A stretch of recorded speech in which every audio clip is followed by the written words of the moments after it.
This is an AI briefing from The Autonomous Enterprise by Stratagem 360 Podcast. Today, July 23, 2026, marks a massive architectural shift for multi-agent systems. The new Model Context Protocol, or MCP spec, just dropped, and it completely strips away stateful session handshakes. You might be wondering, why does removing a session handshake matter to your enterprise?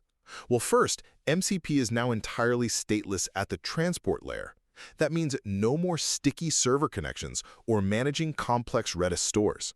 Think of legacy stateful connections like juggling fragile glass balls. Now, it's a smooth, self-contained conveyor belt.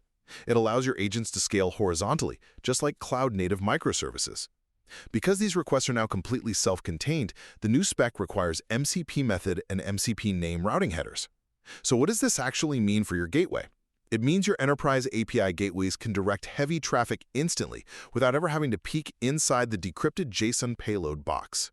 But with thousands of self-contained, easily routed calls flying around, how do you prevent chaos? Finally, governance and security. Gateway providers and the Teradata-backed Agentic AI Foundation are actively eliminating shadow MCP servers, those unmonitored local endpoints that just invite prompt injections and workflow hijacking. So stop hard-coding tool manifests.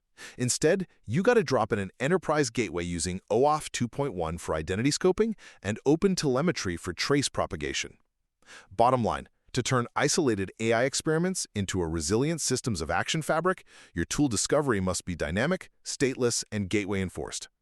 Thanks for listening to the AI briefing from the Autonomous Enterprise by Stratagem 360 Podcast. For more such briefings, subscribe to the podcast and the publication on Substack at theautonousenterprise.substack.com.